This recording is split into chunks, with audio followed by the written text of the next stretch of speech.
This is good old boy Mike from Sips, Suds, and Smokes podcast, and you're listening to Pop Goes Your World. If you haven't already, subscribe on iTunes. And while you're there, please leave us a rating and review. And now it's time for our feature presentation. I'm Chris McBrien, and the pop culture from Generation X is everything to me. And I'm Derek Myers, and I'm here to educate Chris on the great pop culture of today's generation. Episode 310, 2024, the year in pop culture.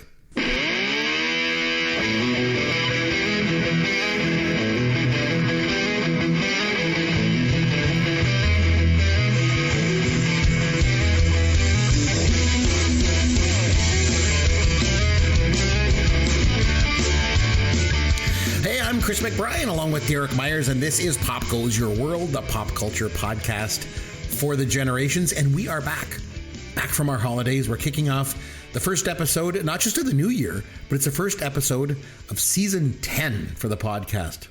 Hard to believe. Wow. Yeah. Perfect 10, baby. Let's get it right. Man, Yancey and I started this podcast in July of 2016, and we did like half a year in 2016. We've done a full year ever since then. Unbelievable. I mentioned at the top, when I mentioned the episode title, I said 2024. Is it 2024 or do we call it 2024? What is the norm? What do you call it? I guess it really just depends on the context for me. It could go either way. I don't think there's a clear right and wrong answer on that one. Although I will bet you can determine a person's age based on how they say that. I bet you younger people will probably say it differently than the older people. What do the younger people say? I don't know. It'd be interesting to see. Yeah, but I'll bet you that's one of those things where it's like, how do you tell me you're over 30 without telling me you're over 30? Say the date, say the full date. Like, I'll bet you that's going to be one of those things. But anyway. Yeah, I feel like maybe in the first couple years, it was always 2000 and something, like 2001, like A Space Odyssey, right? Mm-hmm. But then when you get past those first 10 ones, once you get into the 10s and 11s, then it's like 2011, 2013, 2014. I don't know. Maybe. I'm not sure. So as always, we start every new year around here on the podcast. We take a look back at the previous year in pop culture, and we're going to do that today. We're going to look at the movies, TV shows, music, and celebrities that we lost in 2024. But before we get started in our year-end review, what pop culture have you taken in since we last spoke, Derek? It's been a while. It has been a while. And if I tell you all the things I took in, this segment will take an hour. It would be the whole podcast. It would definitely be the whole podcast. I had a lot of time so I traveled a little bit while I was away. We went to Las Vegas just before Christmas. So I had some plane trips, and I took some time off of work. We traveled a little bit around the home here to visit family and stuff. So I had a fair amount of downtime, and I basically binged a whole bunch of stuff on Netflix and Prime. And I let the algorithm just say, oh, you liked this? Perhaps you'll like this other thing you've never heard of. And so I tried a lot of shows that I might never have found, a lot of movies I'd never heard of. And let me tell you, I found a few diamonds in the rough. So that's sort of where I want to start on this. Sure. So one of the movies that I watched that was recommended to me was a movie called 13 Hours. It's from 2016. I'd never heard of it before. It's loosely based on a true story. The full title is 13 Hours, The Secret Soldiers of Benghazi. It's directed by Michael Bay. Now, we all know Michael Bay. Mm-hmm. He directed Armageddon. He directed Transformers. He directed The Rock. Mm-hmm. Like, he does action movies with big explosions. Pearl Harbor sucked. So I was surprised to see this full-length 2.5-hour movie directed by Michael Bay that I'd never heard of. Right. I thought, okay, I'll watch the trailer. His movies you usually hear about, Well, and I mean, even if you don't love them, there's usually a lot of good set pieces and action pieces. So I thought, okay, I'll give it a try. And I like the cast. The main cast, the main guy is John Krasinski from The Office, who has more recently been Jack Ryan in the Amazon series. Right. And a lot of the other guys, like, it's about a military unit in Libya. So these guys are actors that generally play soldier types or police officers. So it's like you don't know their names, but as soon as you see the picture, you make, oh my God, I know that guy. Oh, that's the guy from that thing. So the whole cast, like the whole army unit, are basically like guys where you're like, oh my God, I know all these guys. So I thought I'll give it a chance. This movie was fantastic. Really? I loved Wow. it. It was so good. It was so entertaining. Knowing that it's loosely based on a true story made it that much more interesting to me. And then at the end, they talk about like this is what happened to these people. These people lived. These people died. These people went on to have lives. These people stayed in the service. And then when I read up on the trivia after, there was even more detail about sort of who went where and what was going on. No, it was really, really good. I really enjoyed it. The fact that it's Michael Bay sort of, to me, gave it a little bit of instant credibility that I thought, even if the movie sucks, it's going to look good. And it looked great. No, it was a really good movie. I'm pretty sure it was on Netflix. It is a little on the long side. It's almost 2.5 hours, but I watched it while I was working out, and I actually worked out while I was riding my exercise bike, like an extra 20 minutes, because I was so wrapped up in the movie, I didn't even want to stop watching it. And so, yeah, no, it was quite good. I really enjoyed it.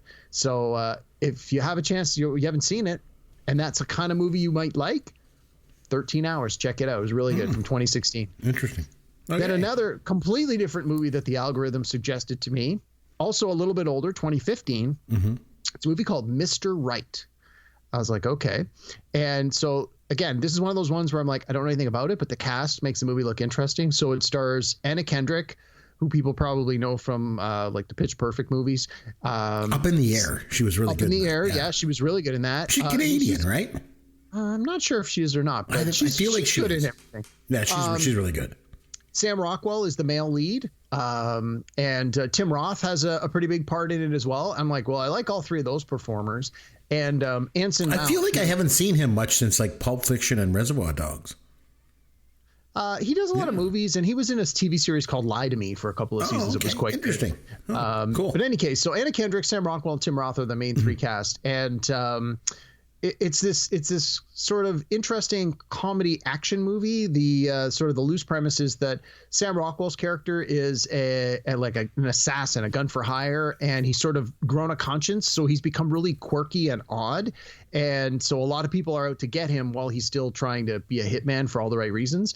And Anna Kendrick's character is gone through this like ridiculously bad breakup in the first 5 minutes of the movies, and you find out that she's sort of a train wreck herself because she's so odd.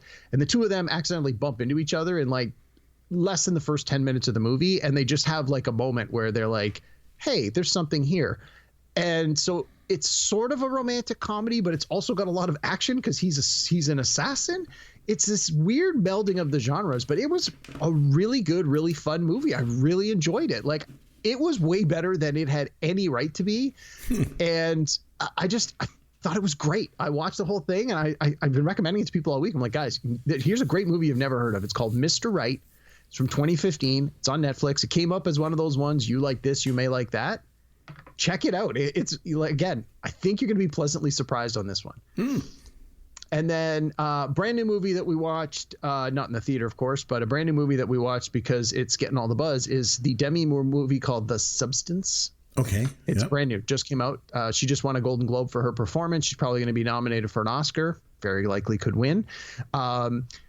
I didn't know anything about this going in, and that's what everyone said. They go, sort of the less you know, the better. But without spoiling it, I'll just tell you. So Demi Moore plays an actress who has sort of reached her peak, if you will, because of her age, and she's being discarded in Hollywood. And this happens in the first 5-10 minutes of the movie, and then she finds there's an opportunity to be young again, and of course takes it, and then shenanigans ensue. And I don't want to really say more than that, but it's this very surrealistic, interesting sort of look into the idea of how do we perceive ourselves, and physical beauty versus the beauty on the inside versus the beauty on the outside, that kind of thing, and the male gaze, the male versus female thing in Hollywood.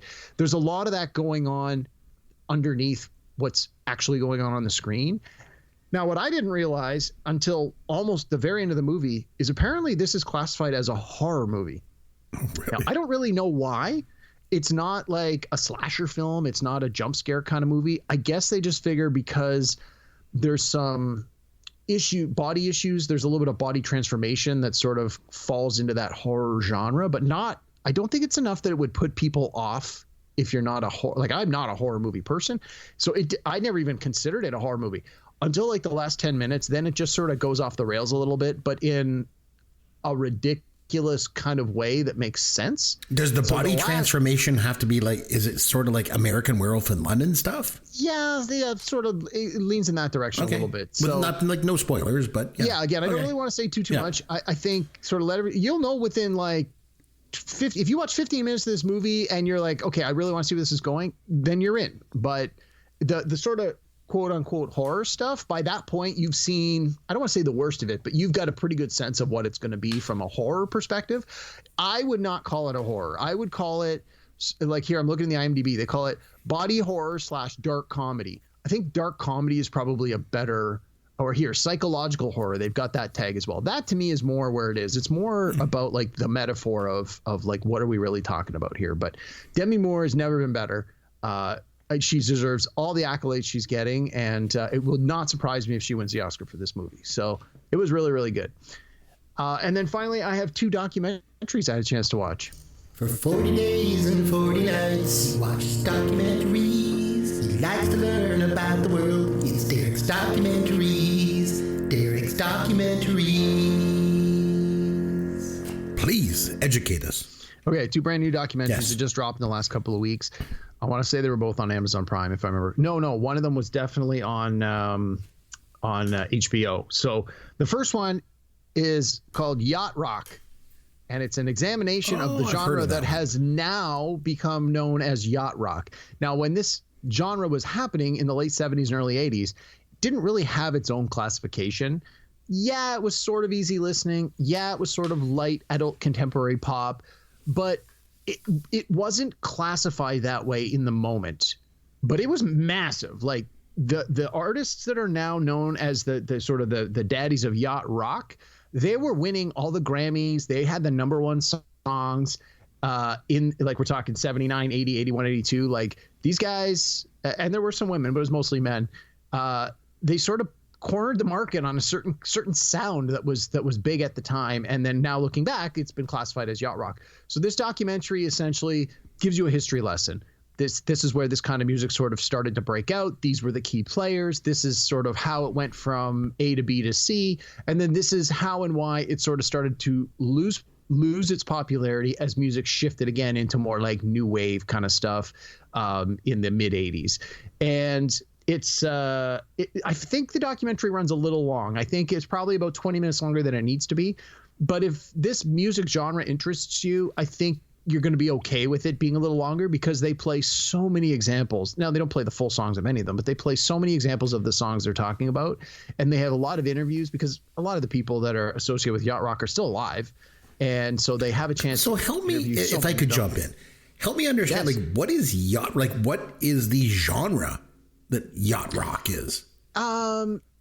It's like artists, again, we're talking early 80s. So we're talking artists like Michael McDonald and Kenny Loggins and Christopher Cross, and even so kind of like adult contemporary, like easy listening type things, like. But it has to have, like, there's certain, again, they talk about this in the documentary, certain nuances that sort of classify it. Like, there's a certain sound, there's certain, usually it's got like a horn section or piano, like, in a way. So like, would you consider like Huey Lewis of the News? No, they would definitely be more like blues and rock. Like, okay, because they like used horns and stuff, and like the Doobie Brothers and stuff like that. Maybe. Oh, the Doobie Brothers definitely are in this yacht rock category, because Michael McDonald was playing with the Doobie Brothers on a lot of this stuff. But yeah, anyway, it's if this is a music genre that interests you or that you want to learn a little bit more about, throw it on. It's not the best documentary I saw all year by a long shot. But if this music genre interests you, you'll enjoy it. If it's not for you, you'll know in 10 minutes. You're like, this music sucks. I can't stand this for 2 hours. Just turn it off. You get exactly what it's going to be in the first 10 minutes, and then it's another 2 hours of that. So you mentioned Christopher Cross. I wonder, like, Stephen Bishop, like that kind of stuff. Like, honestly, I don't remember who that is. So. He did the song from Tootsie. It Might Be You, and probably you probably know. So yeah, this kind of like easy listening adult contemporary music kind of thing. Yeah, definitely in that vein, but it's even been more subdivided. And even like Sirius XM Radio, they have a channel called Yacht Rock that plays like all this stuff. So very cool. I'll have to look into that some more. And then finally, I think this is the most fitting one for me to end with, is there's a documentary that came out about Christopher Reeve called Super man, like super/man. I saw that, and I didn't watch it. Like, I saw it on the streamers. I'm like, I need to put aside some time and watch this. Yeah, it was quite good. Was it good? It looks like it was good. Again, I only know him as Superman. Like, when I was growing up, he was Superman. So I know about that. And then obviously everyone knows that he had this tragic accident where he crushed his spine. He was quadriplegic, and then became an advocate. And so I knew sort of the very, very broad strokes, but there is so much more they go into about this, both the before and after the accident. And I mean, like any other documentary, you end up learning a lot about it. And I thought it was great. I see a lot of documentaries. So like I said, the Yacht Rock one was interesting if you're into that kind of music, but probably not a great documentary on its face. Whereas this Christopher Reeve one is called Superman, not again, super/man, was quite good. I thought it was really, really good. Awesome. So for me, I don't have quite as much as you did, but one thing that my wife and I have this tradition that we do every Christmas Eve, and we actually took the year off in 2023, but we returned to our annual tradition, and we watched Die Hard on Christmas Eve this past year. So in watching Die Hard this year, something old and something new this time around. So something old, I once again, supplemented my viewing pleasure with some eggnog and Kraken rum. I like to unleash the Kraken. Unleash the Kraken! Thing was, Derek, I'll be honest, I had a few too many eggnogs. And let me tell you, my gut was sore for like a week. Oh, gosh, I overdid it. But anyway, that was something old. Die Hard and Unleashing the Kraken. Oh, I thought your gut was something old. No, that's old too. No? But for something new, I let my 15-year-old son join us watching Die Hard. Was he allowed to have eggnog? He could have the eggnog, but not the Kraken rum, unfortunately. Oh, okay. So a couple things. He's watching it with us. I forgot about the scene where the guy and the girl sneak off into the office and are making out. Oh, yeah. The terrorist opens the door and you see shameless boobs. Yeah. My wife was not impressed. And then at one point, my younger son came into the living room. He's 12. And you remember how Bruce Willis keeps going down the hall and there's the calendar with the topless model on it? Oh, yeah. Yeah, my 12-year-old sees this. He's like, I don't think I'm supposed to see this part, Daddy. So needless to say, my wife will no longer be letting me pick out movies, for our family night anymore, Derek. So, but we watched Die Hard again. Your wife's way too uptight, man. Nah, just like chillax a little bit. Yeah, I know. Anyway, I got this. Here's your dad joke of the week. This is one of those walks into a bar jokes. Those ones like walks into a bar. Yeah. All right. A woman walks into a bar. Bartender says, "What do you have?" The woman replies, "An entendre. Make it a double." So he gives it to her.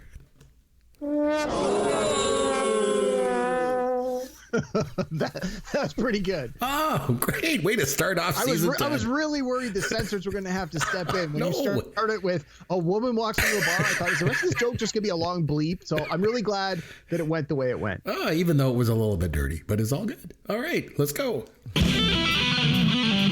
I was the only man left on the planet after the Holocaust, eh? Because you're probably drunk. That's why I just spent all my time looking for beer. Save me one of those beers. No way, eh? Experience and maturity. I got to take a leak so bad I can taste it. I don't know how they got him to do it. You drive. There's a lot of cops around. It was a different time. No, I've had enough beer. Some of the things from the early 80s, it's hard to relate to them now.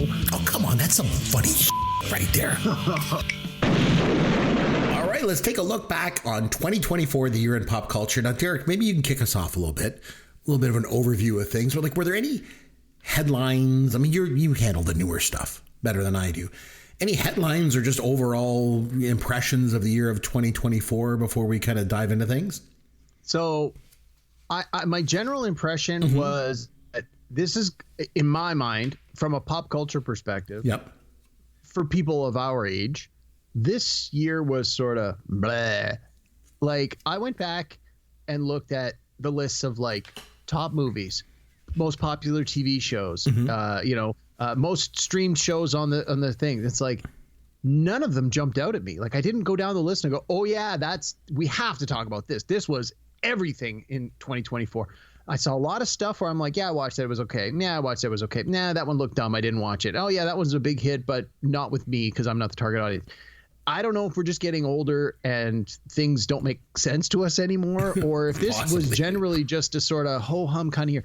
Even the movies, same thing. I'm putting together a list of like what were my favorite movies, and nothing jumped out to be like, oh, this is my hands down number one. We got to talk about this for at least 10 minutes. There were a few that I enjoyed, which I'll get to, but I just felt that, and you've talked about this, it was almost like there was a lack of originality. Well, not there almost was. There was a lack of originality. So I know I may be stepping on your toes a little bit on this one, but like when we get around to talking about movies, this is the first year where the top 10 movies were all sequels. Every single one. I say that every year, like in the last 20 years. The only one that's technically not a sequel is Wicked. Right. But it's an adaptation of it's an IP movie, right? It's based on the Wizard of Oz franchise. And again, for people who hopefully this isn't spoiling it, but apparently the movie Wicked is actually Wicked Part 1. It's only half of the story. So they're putting out Wicked Part 2 next year. Of course. So another this in and of itself, and then so I like that was and I thought, oh, that's an interesting stat. Then I looked down the rest of it, and I'm like, 11 is a sequel, 12 is a sequel, 13 is a sequel, 14 is a sequel, 15 is a sequel, 16 that's the first original movie out there, 17 is a sequel, 18 is a sequel, 19 is an original, and 20 is a sequel. So of the top 20, only 2 movies on here are not sequels to other movies, and these 2 movies. I don't know. Maybe one might be an adaptation of a comic book for all I know, and the other one might be the adaptation of a best-selling novel. But every other movie on this thing is a sequel to a movie that has already come out. It's like, where are the original stories? And not only that, but none of these sequels were like, oh my God, this was the world's best sequel. Like the number one movie was Inside Out 2. I don't remember people chanting Inside Out was the best movie we ever had. Let's get a sequel. It was someone who went, this will make some money. Let's do it. And yeah, but I felt that's really was so indicative in my opinion of how pop culture was for 2024. Now, if I was a younger person, and I think definitely in the music space, there was a lot of stuff going on. It was a lot like between the Taylor Swift and, a bunch of the other young, newer artists coming out, a lot of the female artists, like they really made a statement. There was a lot of interesting music. Not necessarily my jam, but I can understand how and why so much of it became so popular, and that's great. I'm loving that aspect of pop culture is driving forward in a way that's interesting. Doesn't have to be something I like, but the fact that it's there. I feel movies are almost like taking a giant step back. Yet we just had the Golden Globes, and you and I talked a little bit about this beforehand.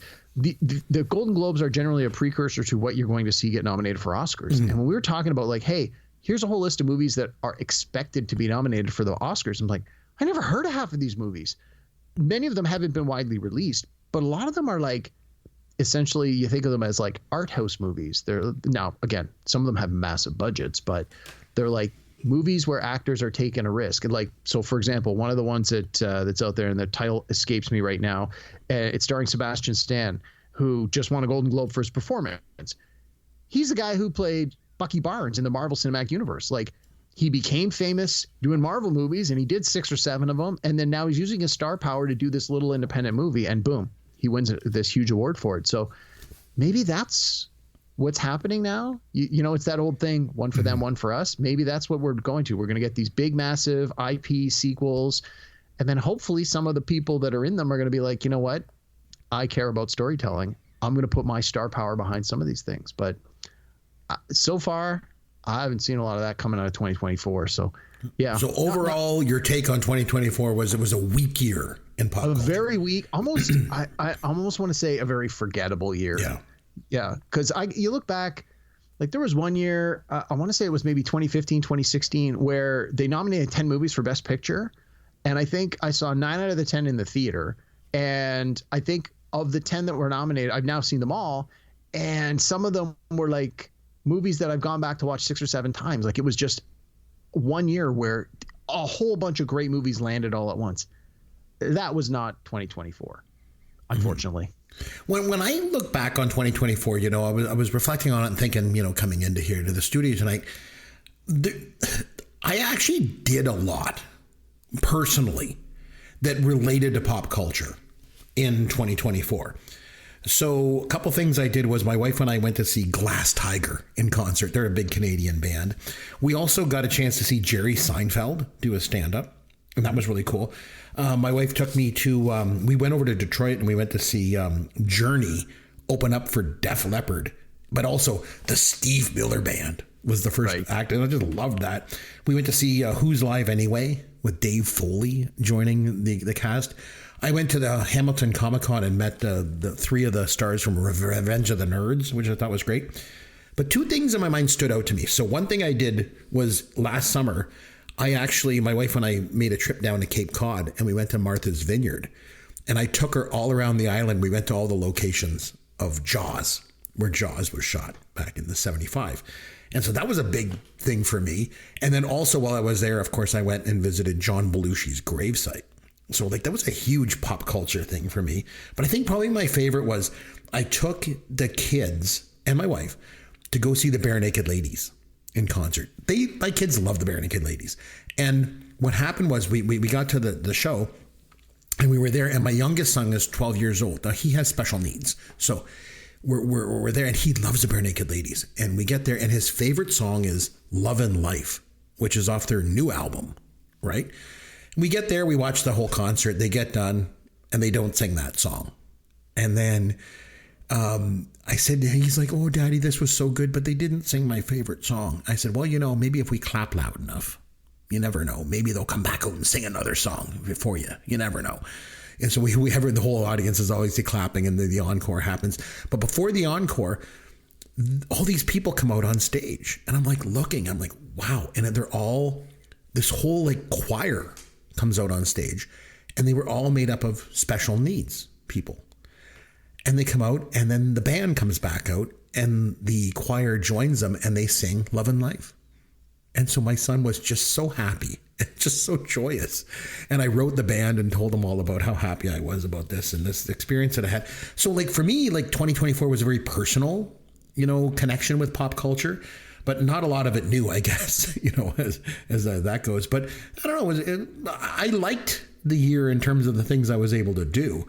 But in terms of the pop culture itself, let's dive into it a bit. I'd like to start with some TV shows, if I could. Sure. And This is interesting because I actually have something to add here. Because as you know, I usually only watch old TV shows over and over again. I know nothing about new TV shows. But this was one year where I actually, for one of the first times ever, watched some newer stuff.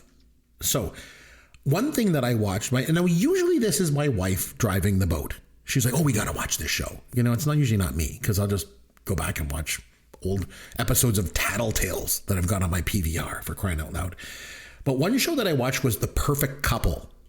Have you heard of it? Have you watched it? Okay, so it was on, I believe it was on Netflix, and it's supposed to take place on Nantucket, which is one of the reasons I thought would be interesting, because we were down in Cape Cod. We're like, oh, let's watch this show.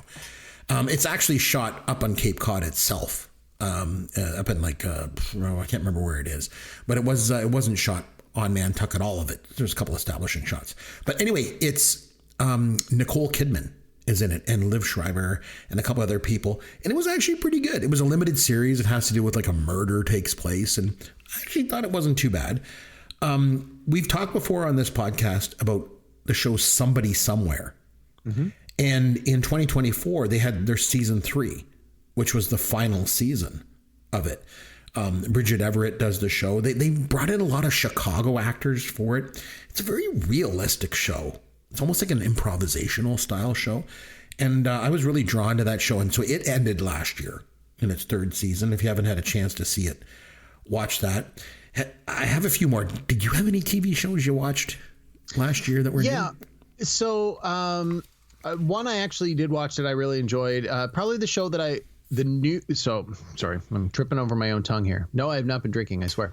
I want to talk about a few shows that came back with season 2, season 3, season 4. Sure. Yeah. But there were 2 shows that launched this year. Okay. One that I watched that I really enjoyed, and one that I just feel we need to talk about. So the first one that I watched that I enjoyed that was brand new was a TV show called English Teacher. It's a 30-minute sitcom.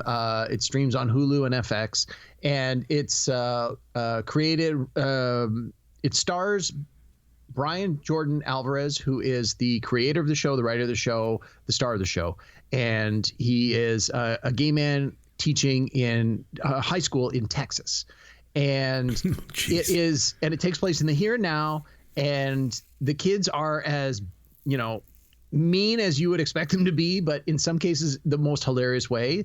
And it's full of like problems that teachers would genuinely face today.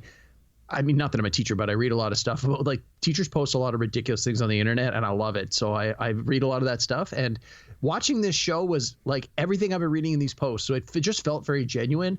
The comedy was there, the performances were there, the cast is great. So this was one of the shows that I came to this year as a brand new show, season 1.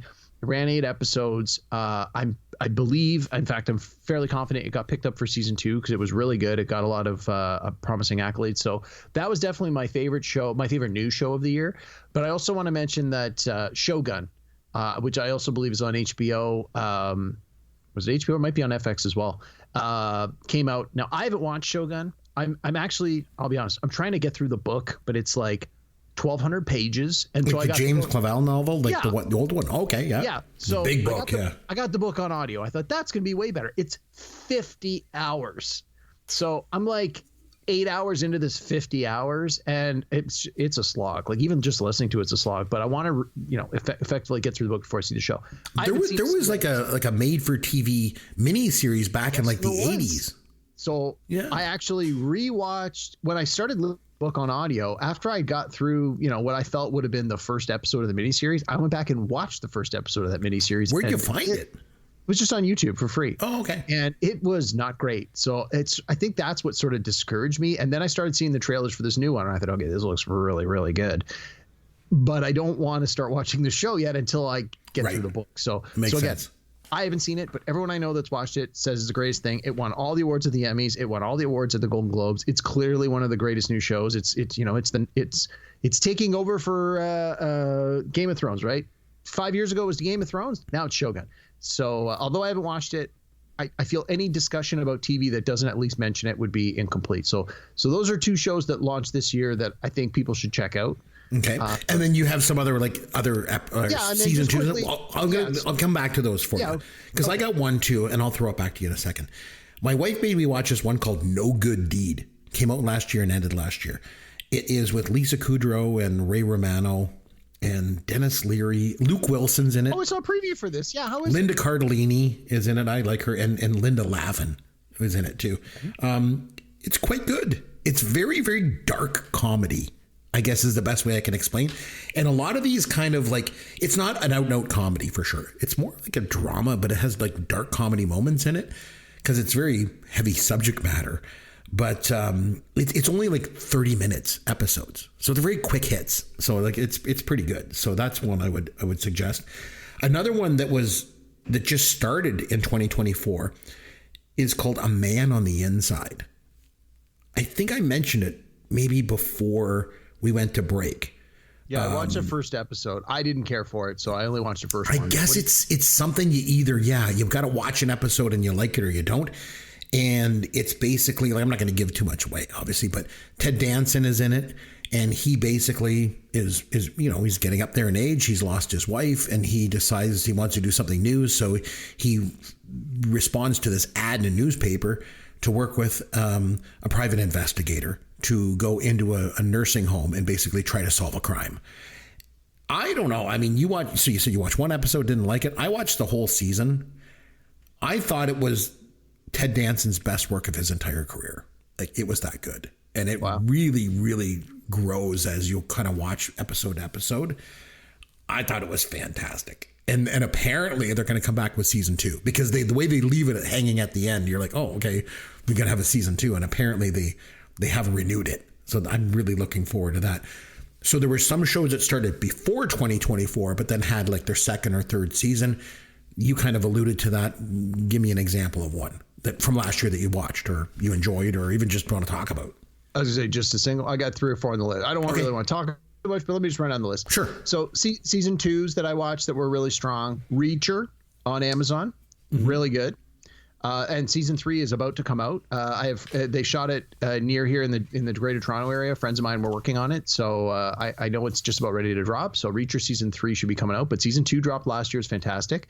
I recently started watching the show The Diplomat on FX. The second season dropped just a little while ago here. I binged the whole run, the season 1 and season 2 of The Diplomat in 2 days. I loved it that much. It was so good. And second season was even better than the first season. So that definitely, if you haven't seen The Diplomat, check it out. If you haven't seen season 2, but you have seen season 1, get on season 2. You're going to love it. Derek, you're going to be very, very proud of me. Again, oh, yeah? I've made a lot of strides, I think, in the last year. This is a big thing for me, watching new stuff. My wife, again, was like, oh, we got to watch this Diplomat show because I like Carrie Russell. She was in Felicity back in the 90s. I like that show. We got to watch this. So she dragged me to watch this TV show. Season 1, I was like, But this past year in 2024, season 2, fantastic. Yeah, I agree really with you. It was good. It was really really, good. really good. Really strong.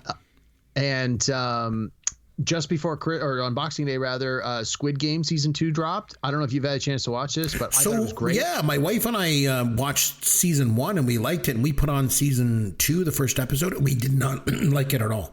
Hated it. Okay. I don't even think we're going to watch another episode. You liked it though. Okay, I thought it was great. Yeah, nothing happens. I wanted to. Well, it's a slow burn, right? They've got 12 episodes to get through, or 10 episodes, or however many there are. I will say this is one thing that irked me though. They call it season 2. It's not all of season 2. It's season 2, part 1. So there are only 7 episodes, and it ends on a cliffhanger. And then we're going to get more episodes later this season. It'll be this year. It'll be season 2, part 2 coming soon. So had I known that, I may not have watched it yet. I might have waited I binged the whole thing at once. Because I literally sat down and binged the 7 episodes in like a 2-day span over the holidays. And I enjoyed it. I liked it a lot, but I was kind of disappointed at the end that it wasn't complete. So that was a little bit irksome to me. But anyway, I thought season 2 was strong. We got season 3 of a show I really enjoy called Industry. It's about the financial industry. You've mentioned that before. Yeah. It's primarily following some young people who are like only a few years into this profession.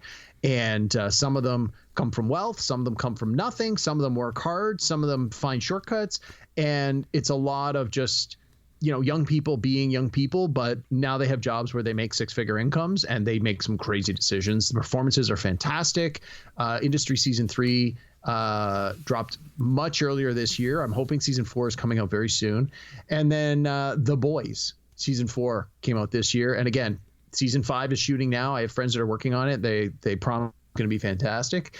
And if you've been watching The Boys, season 4 came out this past season. It was great. And I want to say season 5 that's going to be coming out this year, I believe is going to be the last season, but don't quote me on that. Oh, another one I wanted to just throw in there before we move on. 2 years ago, my wife is a social worker. Okay. So 2 years ago, she's like, I got this show I want to watch. It's on Apple TV. It's called Shrinking. So she made me watch it, and season 1 was quite good, quite well written. It's with Jason Segel and Harrison Ford, among others. And in 2024, season 2 came out, and it ended in 2024. Shrinking season 2 is maybe some of the best TV I have seen in 20 years. Wow. It's like up there with like Ted Lasso. Good. Like, oh my gosh, that season 2. I mentioned before, I thought Ted Danson did some of the best work of his career in Man on the Inside. I would say the people that are in Shrinking are doing the best work of their career. They're at the absolute top of their game right now. Jason Segel, Ted McGinley, and even, I know I'm going on a limb here, Harrison Ford.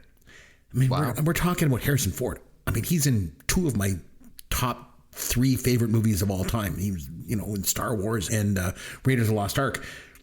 He is absolutely fantastic. Like, he is mind-blowing good. And it takes a while for him to kind of get his character, just the way he presents it. Oh my God, so good. He gives a speech at the end of season 2 in the finale that is just like, it'll blow you away, man. Shrinking season 2, probably some of the best TV I've seen in like 20 years. So and that's on Apple, right? Apple. Yeah, it's on Apple Plus. That's Yeah. right. Unfortunately, although I did watch season 1 and enjoyed it a lot, I haven't had a chance to see season 2 because I don't have Apple. Oh, It's on my list when we get our 90-day trial. That's all. Oh, there you go. You can do that. So you mentioned movies. I want to go back to that for a bit because you got me. Sure. You're piquing my interest here a little bit with all these sequels. So now I'm looking at the top 10 box office from last year. You mentioned number 1, Inside Out 2.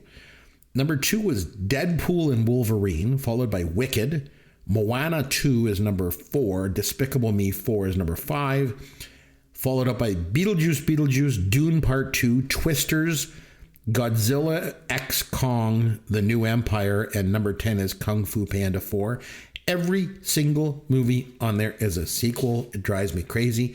But here's the thing. With all these streaming things, and the other thing too is, movies come out in the theater. Like it used to be back in my day, when I was young, a movie would come out in the theater and it would take like 2 or 3 years or longer before it would come out on home video. Now, these are on the streaming services in a couple of weeks. It seems so. Like, why bother going to the movie theater? Derek, you've mentioned a couple of times, like you actually go to the movie theater? I do. To see new movies? Yeah, partly because I enjoy going to the movies, but it's cost prohibitive. Like the reason I don't go more now is because it's expensive.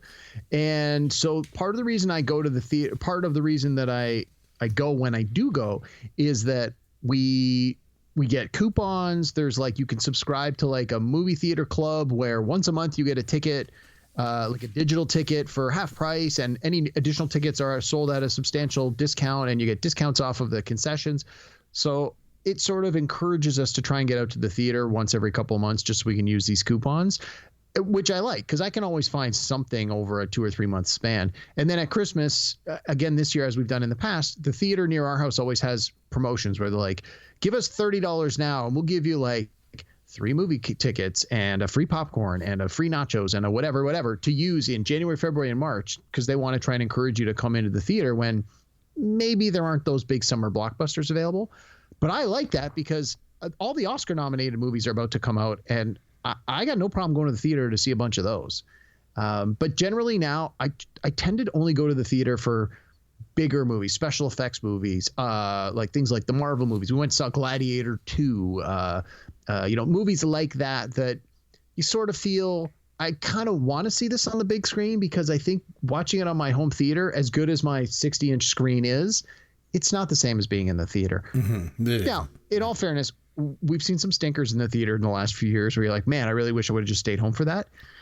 But for certain kinds of movies, usually they're action movies, sci-fi movies, things of that nature, things that are special effects driven, we try and make an effort to go. And I'll talk about a couple on my list here in a minute that we did go and see in the theater. But not nearly as frequently as we used to. It's largely because of what you said. We just wait a little while. Yeah, it comes on the streamers. I've mentioned in the past year, too, one thing that my local theater here does. I don't know if it does. This is something across North America or not. My local theater shows a lot of older films. Every week they'll have a different older film. And so this past year in 2024, for me, was marked by going to the theater to watch some of these old ones. I took my son, my 15-year-old son, we went to see Jaws on the big screen, which is great.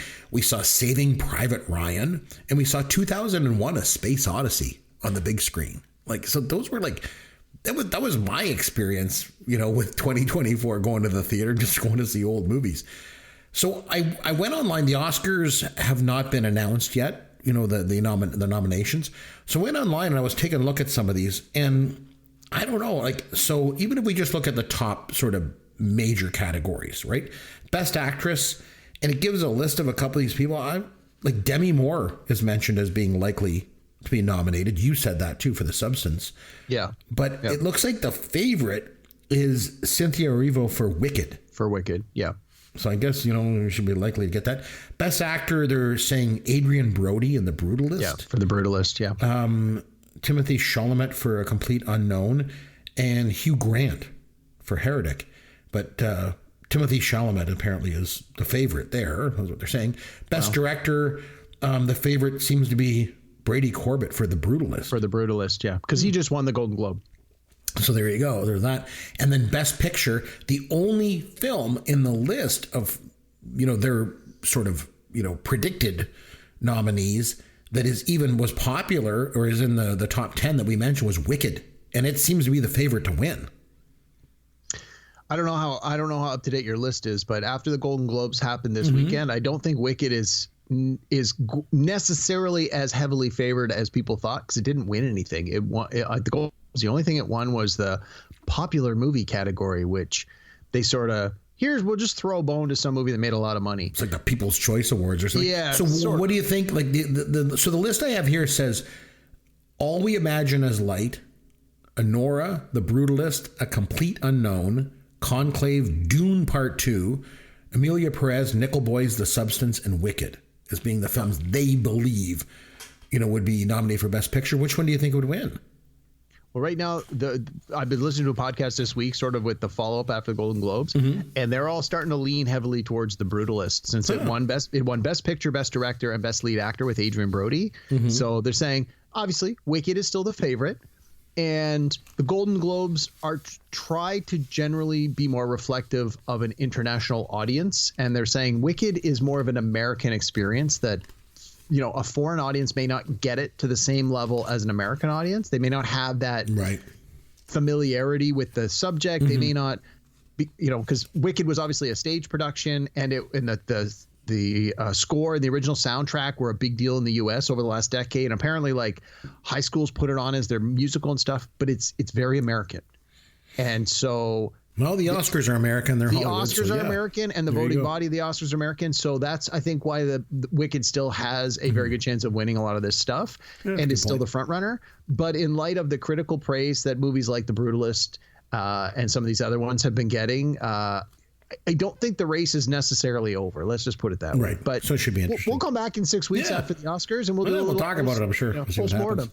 Any music from last year? You said not a lot stood out to you, really, music. Well, hang on, let me go back to talk about movies for a minute. Oh, sure. So I want to just talk about the sort of 3 or 4 movies that I enjoy. Again, we don't have to dwell on them. So the only movie that I saw that I really enjoyed that was a drama that again, it was actually from 2023, but it came out late in 2023, so I didn't see it till 2024, and it was when it was nominated for an Oscar. It was a movie called American Fiction, which I do believe I did talk about on the podcast previously. It stars Jeffrey Wright, and so he plays an author who can't get published because they're saying, you don't write about, your books aren't black enough. And he's like, I'm a black man. How can they not be black enough? And so as a joke, he writes this trashy novel that picks up on all of the American stereotypes of what he thinks white people think black people are like, and it becomes a bestseller. And so he's beside himself because he writes under a pseudonym, and he's like beside himself, like, do I admit that I wrote this, or do I just shut up and take the money? And it's a comedy drama. It was really, really good. It was, again, we talk about originality. This was an original story. Like, it was great, had great performances, a neat idea. And it was just an all-around really good movie. And it got nominated for some Oscars. I don't believe it won anything. Actually, I got the thing up here. Let me check. Actually, it won one Oscar. Let's see what it win for. Probably writing or something like that. But it won for, it won for score. Hang on, nominee, Oscar. Anyway. Oh, no, here it is. Best Adapted Screenplay, yeah. So that was sort of the drama that I enjoyed the most from last year, even though it did technically come out the year before. And then 3 movies that I saw in the theater, again, all IP, all sequels, all big splashy movies. Dune Part 2. Okay. Fantastic. Again, that is a movie that you have to see in the theater. We made a point of going to see it in IMAX. It was amazing. And seeing it in that environment for the first time just blows you away. We've since Did you like the Dune movie from like the early 80s? Not really, No. but I never saw that one until like the 90s. And by then it already had this reputation of being garbage. So I sort of went into it expecting it to be trashy. But then I read the book Dune in the early 2000s. So when they put out these new movies, that's what I was coming into it with, was my recollection of what the book was like. So Dune Part 2 in the theater was worth it. I've since recently watched it on my home system. It was fine, but I'm really glad my first experience was in the movie theater with that one. Cool. We saw Alien Romulus, which is like sort of a rebooting of the Alien movie franchise. Right. And again, it's more of a horror movie than a sci-fi movie. Like, the way I heard it described was, it's a haunted house in space, because they go to an abandoned space station and they're like, it's a haunted house movie. It's got sci-fi wrapping on it. And I think you and I talked about this when we visited the very, very first Alien movie. It's not necessarily a science fiction movie as much as it's a horror suspense thriller. Yep. And this new reboot of Alien Romulus, it leans into that heavily, and that's why I think it works so well. I think that's why I didn't like the sequel Aliens as much, because it was just more of a science fiction thing. Yeah. I like the horror aspect of the first one. Yeah. You may like this Alien Romulus. Yeah, I'll have to check it out. It's available maybe on the streamers now. You may enjoy it. So that one I really liked. I mean, I really like the Alien franchise, so I was sort of predisposed to liking that. And then the last one that I saw in the theater, actually saw it in the theater twice, was Deadpool and Wolverine. Again, comic book movie. I went to see it the first time with my wife. We loved it. And then I had to go back a couple of weeks later with some of my comic book nerd buddies, and we saw it again. If you're a fan of these characters and you're a fan of comic book movies and you're into it, you're going to love this movie. If you don't really have any connection to these characters for any reason, if you're not into the Marvel stuff, if you're not a comic book nerd, me. Yeah, I mean, you might be like, okay, ho-hum, whatever. But like even you on this podcast, we reviewed Deadpool and we reviewed Logan. So at least you now have concept for who these characters are. So this is actually more of a sequel to Logan than to Deadpool. But again, it's still a Deadpool movie. It's a hard R restricted. There's a lot of sexual references and nuances. But and Logan was like that too. A lot of swearing in it and stuff. Yes, too, and violence, so this was a merging of these two franchises, and it made it was the number 2 movie behind Wicked. Like, it made so much money. Right. And again, I'm really glad I saw it in the theater. Again, just because I'm a big comic book nerd, so I see all the comic book movies. So those were my sort of big picks for movies this year. And music, like I say, nothing really stood out for you? Again, no, not really. And honestly, I don't generally listen to a lot of newer music. I'm aware of it. Like, it's not that I dislike it so much. It's just that, I'm getting to be like you. I like what I like, and I don't want to try new things. But it's so much of today's music is pop music. I mean, the popular music is called pop music because it's popular, but popular music and the target audience are younger people, and the pop music, as I'm understanding, as I'm seeing it and I'm hearing it, is driven so much now by the female performers. I'm not the audience they're trying to reach. They're not singing to 50-year-old white dudes. So much of what I'm hearing, it just doesn't jam with me. But again, that's fine. But I can certainly appreciate it from an artistic point of view. Yeah, I think when I think of 2024 in music, I think of Taylor Swift. With that Eras tour, it was like huge, right? But the thing is, like I don't really know much about her. I don't know a lot of her songs and stuff like that. And so like I was like poking around a bit and trying to like figure out like what this is all about, because I hear all this negative talk about her, through the media and stuff like that, and especially from these these certain people that don't like her very much for whatever reason. And so I'm talking to my one buddy, and he goes, listen, my wife took my daughter down to Toronto to see Taylor Swift when she was doing her show there. And he's like, you know what? There's you hear all this negative stuff from people. He goes, but this is what I saw. I saw so much joy there. Like, you have this huge arena full of people that is just joyful. And like, how can that be a bad thing? You know what I mean? Like, it just, and so like he made a good point. And so then, of course, over the Christmas break, I'm with the, my in-laws and some of the uncles, we all know how this works. Mm-hmm. And so like the one guy's going on, that Taylor Swift, she's this and that, and I hate her so much. And I'm like, listen, what is it about her that you don't like? Like, what do you hate about Taylor Swift? I don't get it. Explain it to me. He's like, all she does is write songs about, old relationships and people she's broken up with and what it's all about and blah, blah, blah, blah, blah. I'm like, okay. So she's basically like every single male singer for the last 100 years. Like, what's wrong with it? He's like, get out of here. Like, I don't know. She's huge. And I don't know. I mean, from everything I've seen, her music is great. Her fans love her.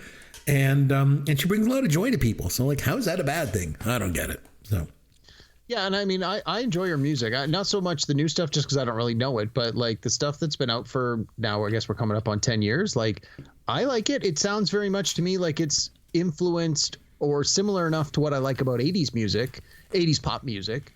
that I latched onto it pretty quickly. Again, the lyrics don't speak to me, but the music is great. And even just you got to admire Taylor Swift's acumen as a business person, as a performer. Like, she made more money off of this concert this year. It was the highest grossing concert ever. Like, crazy. She's just raking in money hand over fist. That doesn't happen with someone who doesn't have talent and ability. And from what I understand, like, she manages her own business and she's like a huge decision maker. She's not just like some of these old boy bands where it's like, just go on stage, look pretty and sing your lyrics. It's like, no. Like, she's writing them, she's performing them, and she has a great, a heavy hand in how all of it comes together. She's got a vision and she's, she's exercising her power. And hey, that's great. Let's have more of that. Well, unfortunately, when we look back on any year in pop culture, one thing we need to address is some of the celebrities that we lost. So let's talk about a few of them, because there's a few that really stood out to me. Is there any ones that you wanted to start off with? Do you want me to kick it off? What do you want to do? You can kick it off, but I just want to say, in some of the previous years, we've lost some famous people that when they died, it was like, oh my God, like it. Not that I've ever known any of these famous people personally, but in some of them, it really like, oh, you felt like you lose something, like you lose almost like a part of yourself. They were such an important piece of the pop culture puzzle. I didn't honestly feel like there was anyone like that in 2024. For me personally, a lot of celebrities and famous people died. That's unfortunate. It was always going to happen. But this is one of those years, just like I was saying with movies and the TV. It was just sort of like, oh, like, this person passed away. That person was still alive, or this person died. It's like, okay, I recognize they're a performer, but they weren't necessarily my favorite performer. So anyway, with that, I've got a few, but yeah, start us off. What about Quincy Jones?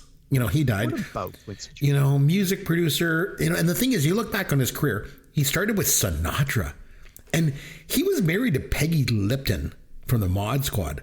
And they had a daughter, Rashida Jones, an actress, pretty successful herself. And then he went on, he dated Natasha Kinski in the 90s. And the guy produced Thriller and Bad, and he was the driving force behind We Are the World. So he was a big deal in regards to music of someone that we lost, I think, last year. So I want to mention him. Another big one was James Earl Jones. Like, was that not like impactful? You're a huge Star Wars fan. Yeah, when he died, were you not like, oh my God, James Earl Jones died? Like, that's awful, I honestly thought he was already dead.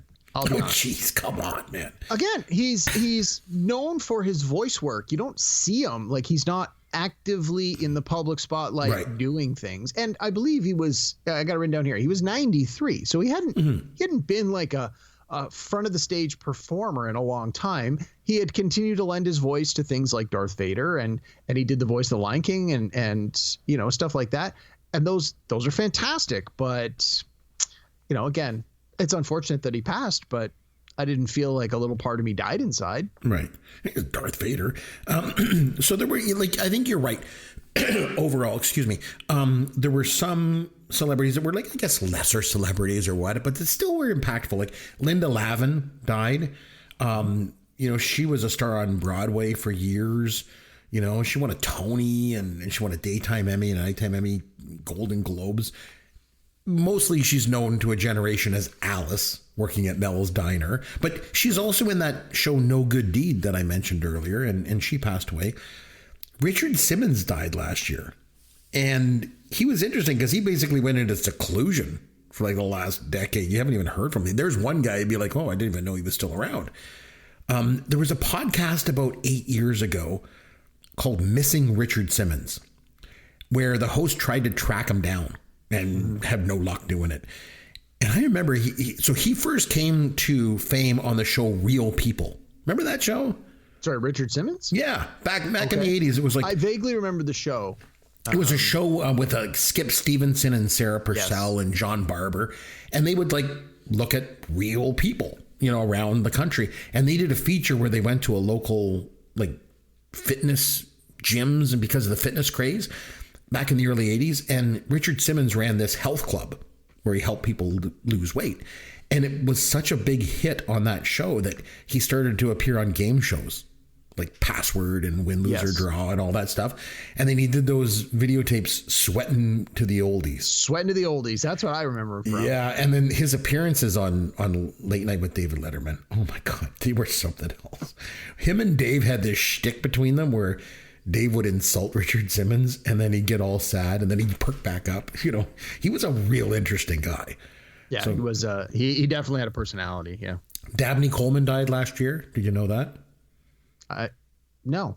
Yeah, he died last year. He was always like This guy sort from of 9 to this, 5, right? It was yeah, the not- second fiddle guy, you know, but he was good at it. Yeah, 9 to 5. And in Tootsie was probably where he was at his best in I those two remember from movies. Cloak and Dagger. He was Yes, that's right, with Henry Thomas.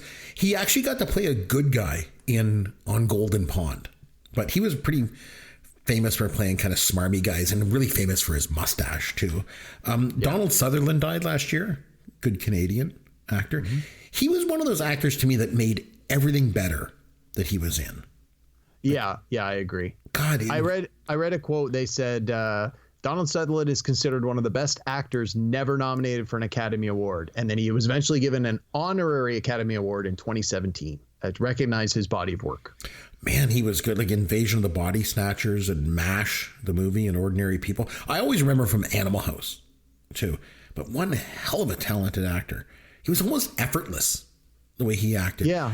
And then obviously, you know, he had a son, Kiefer Sutherland, very famous. But Sorry. Did I ever tell you about the time I met Donald Sutherland? No, where? I nearly witnessed the death of Donald Sutherland. How? This was maybe 10 years ago. It would have been right when the first Hunger Games movie was about to come out, because it hadn't come out yet, but he was filming it. So he had the white hair and the white beard. And this was like, he hadn't had it in a long time. So I was like, I barely recognized him at first. I'm like, oh my God, it's Donald Sutherland. So I was downtown Toronto. I was at the Toronto Film Festival, doing my stuff. And I had like an hour break, and where I was seeing the movies was right around the corner from my office, because I was working in one of the downtown office towers. So I'm going to go to the office. I knew in the office I had a sweater. I could use a nice clean bathroom. I had snacks in the fridge. I thought this is just going to be like my little home base for an hour. So I'm on my way to the office, and my office is sort of down a little side street. There's like an entrance where they do like shipping and receiving, but it's a real road, and it leads to a little courtyard. It's like very secluded, and it's sort of like, if you know about it, great. But like, people visiting the city walk right past it. So I'm like, perfect. I'll go. Right. So anyway, I'm walking down there, and Donald Sutherland's walking towards me, and I'm sort of looking, going, oh my God, this is Donald Sutherland walking right towards me. And then That's so cool. I had to cross the street to go to my, or I was on the side of the street where my office was, and he was clearly about to cross the street, like this little alleyway, to go to the other side. He was heading back towards the theater where I just come from. Okay. So he's walking across the street, and this guy on a motorcycle just from out of nowhere comes around the corner full speed and like inches from ramming into Donald Sutherland. And like, I think Donald Sutherland was like on his phone or something, like looking, like texting, and he was Right. like, or probably trying to find directions, right? Like, he's clearly cut through this alleyway. He's trying to figure out where he's going. So he had his head down for a second, but this guy on the bike was not paying attention. Comes ripping around the corner, almost crashes right into Donald Sutherland. Doesn't even slow down to acknowledge that he almost hit this guy, because there's no way he would have recognized him that quick. He probably just like, oh, stupid old man, get out of the street, and just went barreling through. Like, the guy on the bike clearly thought this was a good shortcut to avoid traffic. Mm-hmm. Donald Sutherland jumps back at the last second and sort of like, like he's obviously startled. He almost died, and and he sort of looks at me, and I was like, whoa, like, we're sort of giving each other that, like, holy cow, can you believe that just happened? And he just sort of shakes his head and walks off. And I thought, oh my God, if this guy on the bike had been 3 seconds earlier, or Donald Sutherland had taken 2 more steps into the street, that's it. He would have been dead. Like, the bike was going, it would have been I would have been the witness. It'd be like, local witness, Derek Myers sees beloved Canadian celebrity get mowed down by motorcycle. So, Oh man, that would have been terrible. Oh my God.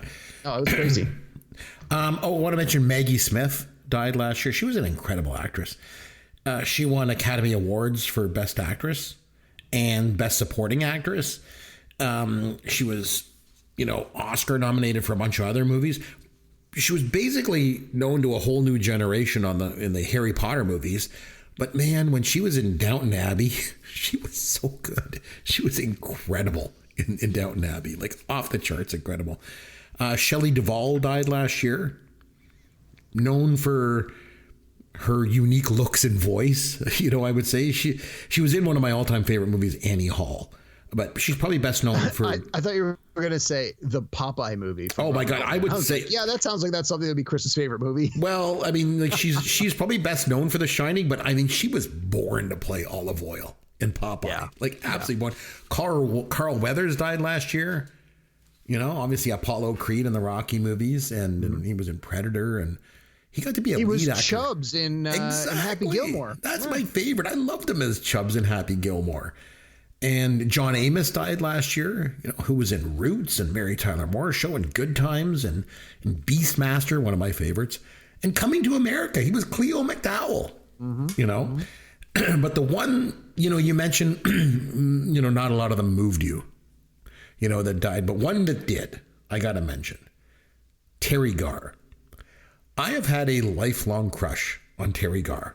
Like, I always liked Terry Garr. Everything she's in, I just like her in. And it's very eclectic. Like, she was in like Close Encounters and Mr. Mom, and she was like really sexy in Young Frankenstein. And she was just so amazing in Tootsie. Like, she's funny and she was cute and charming. And I always loved Terry Garr. And I'm glad that she was on Friends as Phoebe's mom, because it gave her exposure to like a whole new audience and like some younger people at the time. So Terry Garr was one that I actually really missed a lot. But nice. I got just a couple more to add to your list then. Again, you know, just putting it out there. Chuck Woolery, game show host. You know, he was the original daytime host of Wheel of Fortune. Then he went on to be even more famous with The Love Connection. He also did Scrabble and Lingo, two games that I enjoyed. I know he went a little sort of wackadoodle at the end of his life. He sure did. But you know, there's a whole generation of people that you know him from Love Connection. You know, back in 2 and 2, like if you're a game show guy, as I am, Chuck Woolery's a big staple in the game show community. So you got to mention him. Want to give a shout out to Bob Newhart, who passed away in July. He was 94. Yes. Again, he was probably most recently seen in the later years of The Big Bang Theory. He had a recurring role on a number of episodes, and man, oh man, did he look old in those. But you know, he had an amazing career that spanned generations. And as a comedian, you know, you think stand-up comedian, you think the guy goes up there, tells some jokes, you know, ba-dum-bum, and you know, crowd laughs.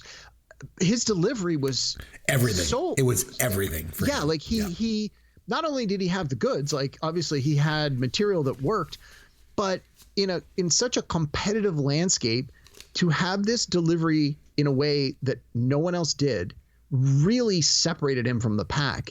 And I know a lot of people that weren't necessarily in favor or that didn't necessarily enjoy sort of his delivery. Like, they thought it was just odd, but it really worked, and it really grows on you. And as a younger person, I didn't really get it so much, but as I got a little older and I watched some of his stuff, even some of his older stuff, you can really appreciate the work and the nuance and the talent and the ability that goes into doing it in a way that continued to be successful for years and decades. And then obviously he went on to have a number of very successful sitcoms that ran many years.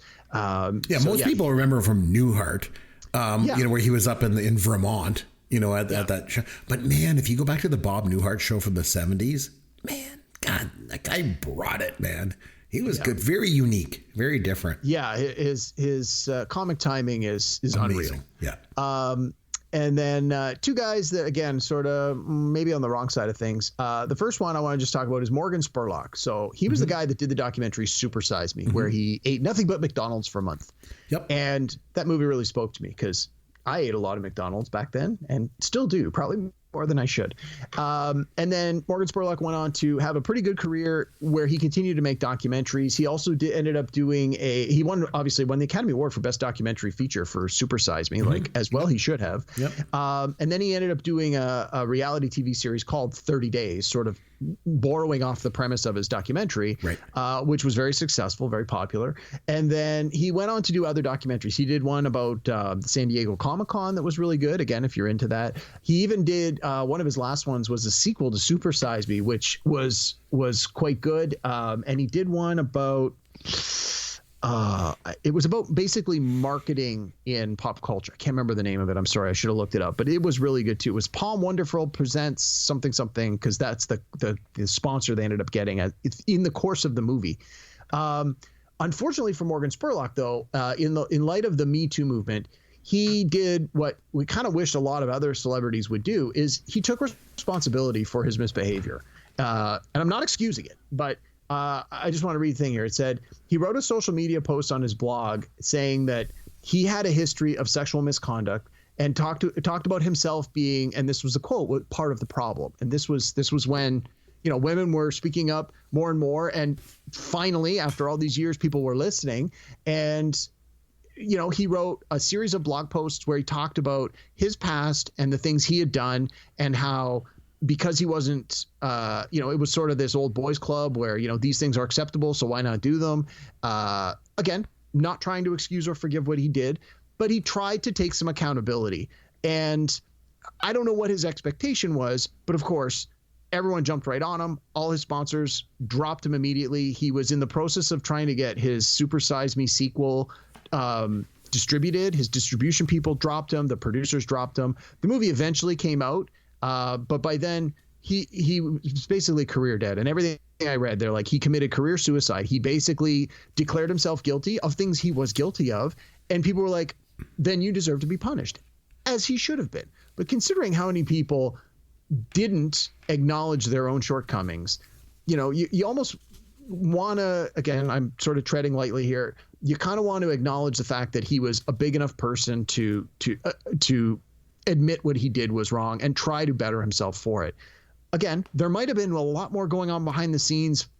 We may not be privy to the reasons of why he did it. He may have been forced to do it for, I'm going to talk about these small things I did so that people don't find out about these big things I did. I don't know. But if we're going to acknowledge him, we got to sort of do the full picture. So, it is what it is. I'm going to just say he passed away this year. Mm-hmm.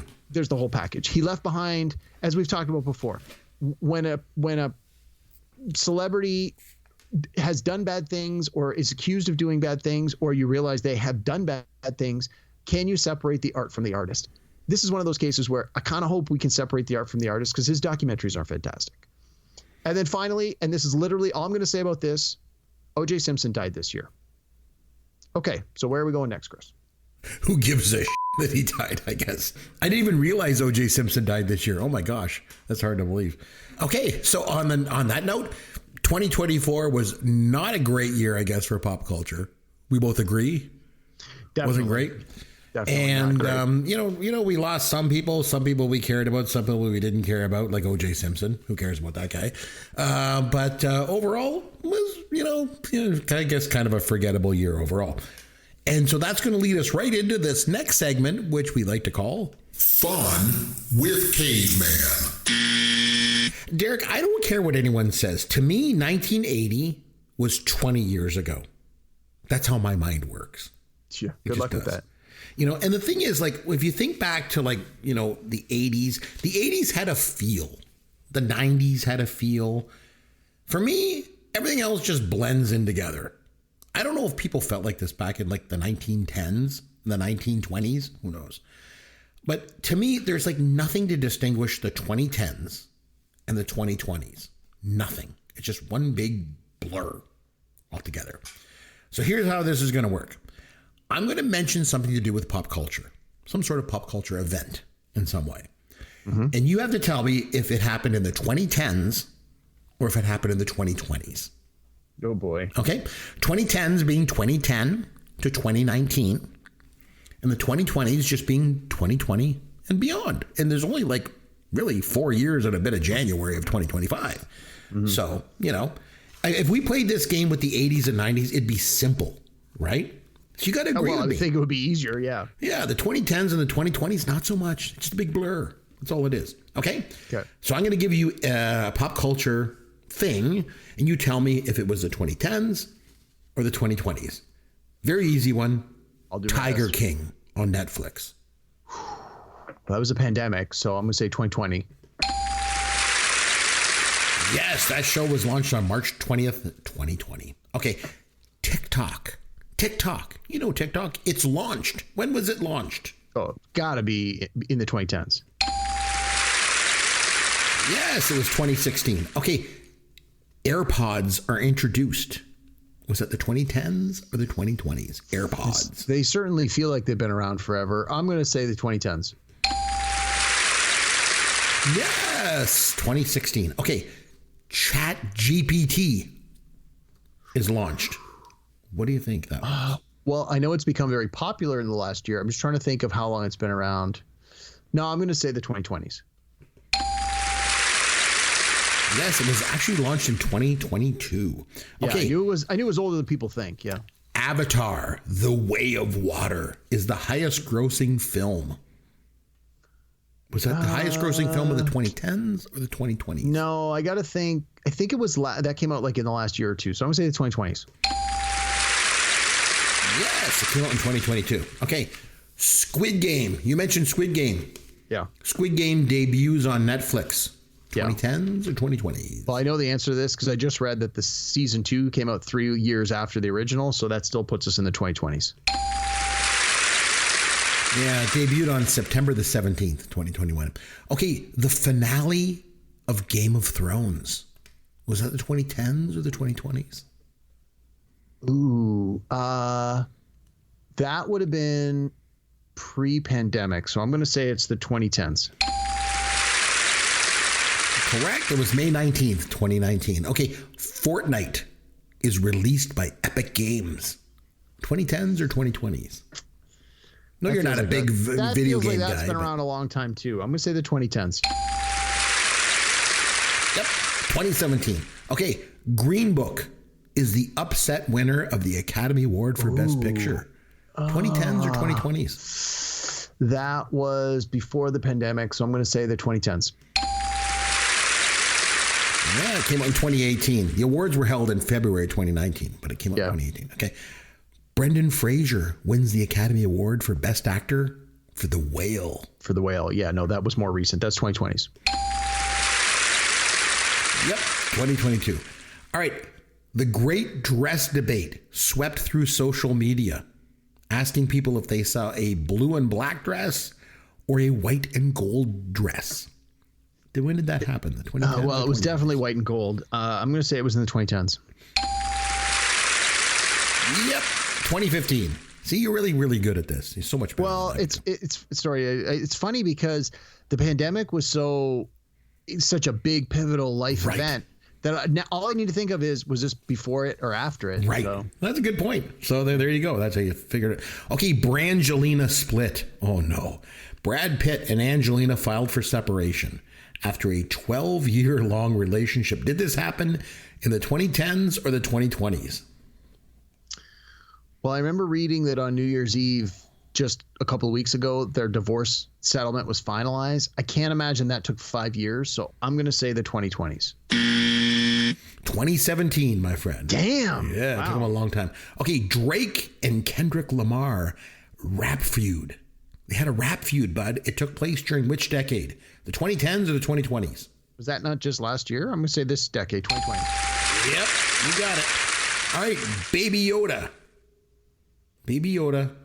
When did Baby Yoda make his first appearance? In the 2010s or 2020s? I can remember watching the first season of The Mandalorian while I was on vacation, and that was just before the pandemic. So I'm going to say the 2010s. Yep.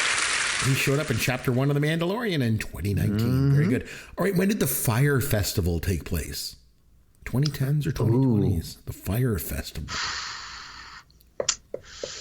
I got to think that they wouldn't have even got it off the ground post-COVID. So I'm going to say the 2010s. 2017, that's right. All right, you mentioned this, you alluded to this before. The accusations against Hollywood mogul Harvey Weinstein led to the Me Too movement. When did that take place? 2010s or 2020s? Well, that was during President Trump's first administration, so that's going to be the 2010s. Yep, 2017. Okay, the Oscar slap. Will Smith goes on stage and slaps Chris Rock for making a joke about Jada Pinkett Smith. 2010s or 2020s? That was... Geez, that's a good one. I'm trying to think of where I was when I watched the tennis movie that Will Smith ended up winning for. I want to say that's post, so let's say 2020. Yep, he slapped him in 2022. Okay, Stranger Things debuts on Netflix. No, it's got to be more than 6 years old. I'm going to say the 2010s. Yep. It was debuted on July the 5th, 2016. All right, the last one. It's a music one. I like to trip you up with these ones.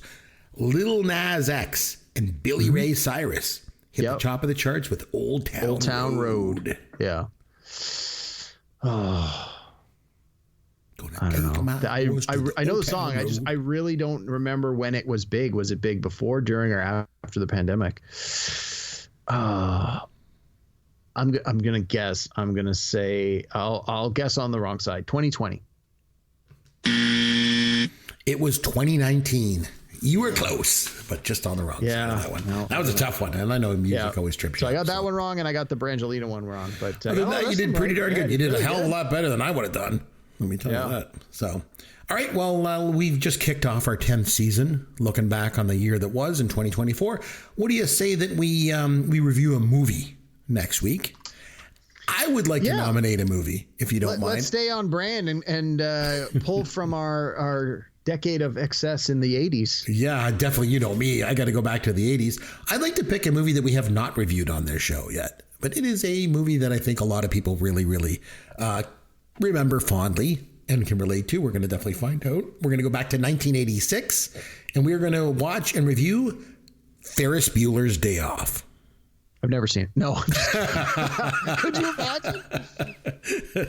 As if. So yeah, it's a John Hughes movie. It's going to be a really, really good one. So we're going to watch Ferris Bueller's Day Off. If you haven't seen it recently, you get another chance to go back and watch it. And we're going to come back and we're going to review it next time out. Sound good? Sounds great. Any excuse to go back and watch that one another time. There you go. Exactly. I feel the same way. We'll do a deep dive on it for sure. So until then, I'm Chris McBrien. On behalf of myself, Derek Myers, and of course our producer, Sloth, I'd like to say thanks very much for listening to Pop Goes Your World, the pop culture podcast for the generations.